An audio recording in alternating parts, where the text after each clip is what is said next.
നമസ്കാരം. സോഷ്യൽ മീഡിയയിലെ മിന്നും താരമാണ് അഷിക അശോകൻ. നിരവധി ഷോർട്ട് ഫിലിമുകളിലും അഷിക അഭിനയിച്ചിട്ടുണ്ട്. ഇപ്പോഴിതാ ബിഗ് സ്ക്രീനിലും സജീവമായി മാറുകയാണ് അഷിക. ഇതിനിടെ ഇപ്പോഴിതാ തന്റെ അമ്മയെക്കുറിച്ചും നടക്കാതെ പോയ വിവാഹത്തെക്കുറിച്ചുമൊക്കെ സംസാരിക്കുകയാണ് അഷിക.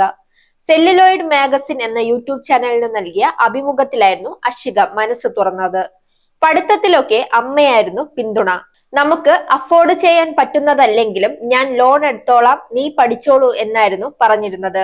വലിയ സാമ്പത്തിക ബുദ്ധിമുട്ടുകളോ ബാധ്യതകളോ ഉണ്ടായിരുന്നില്ലെങ്കിലും വലിയ തുക കണ്ടെത്താൻ സാധിക്കാതെ വന്നപ്പോൾ അമ്മ ലോൺ എടുക്കുകയായിരുന്നു.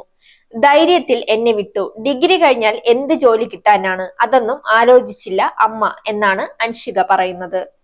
എനിക്ക് ഒരു വരുമാന മാർഗം ഉണ്ടാകുമെന്നോ ഞാൻ ഷോർട്ട് ഫിലിമുകളിൽ അഭിനയിക്കുമെന്നോ സാമ്പത്തികം ഉണ്ടാക്കുമോ എന്നൊന്നും ആർക്കും അറിയില്ല.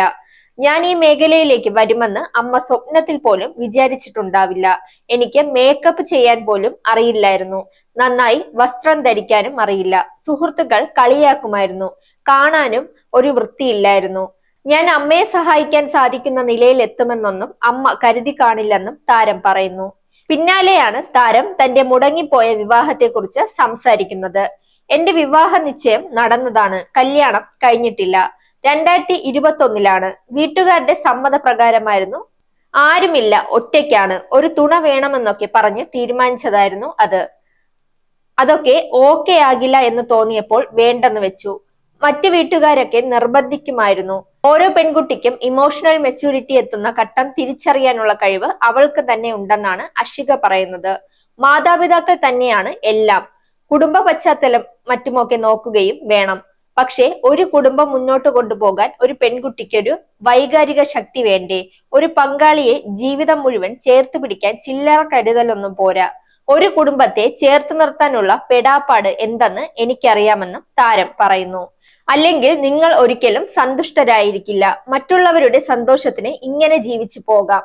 എത്ര കാലം അങ്ങനെ ജീവിക്കാനാകും? അങ്ങനെ ജീവിച്ചിട്ട് എന്ത് കാര്യം? ആകെ കുറച്ചു സമയമേ ഭൂമിയിലുള്ളൂ. സമാധാനമാണ് ഏറ്റവും വലുത്. സമാധാനം ഒരു തട്ടിലും 1 കോടി മറ്റൊരു തട്ടിലും വെച്ചാൽ എനിക്ക് സമാധാനം മതി. 1 കോടി കിട്ടിയിട്ട് എനിക്ക് എന്ത് കാര്യം? ഒരു നേരം സമാധാനമായി കിടന്നുറങ്ങാൻ സാധിച്ചില്ലെങ്കിൽ എന്നാണ് അഷിക ചോദിക്കുന്നത്. Zag news, Thiruvananthapuram. നേരിന്റെ വാർത്തകൾ നിങ്ങളുടെ വിരൽത്തുമ്പിൽ എത്താനായി സാഗ് ന്യൂസ് ചാനൽ സബ്സ്ക്രൈബ് ചെയ്തും ഷെയർ ചെയ്തും ഒരു ശരിയായ മാധ്യമ നിലപാടിന് നിൽക്കാൻ ഞങ്ങൾ നിങ്ങളെ ക്ഷണിക്കുന്നു.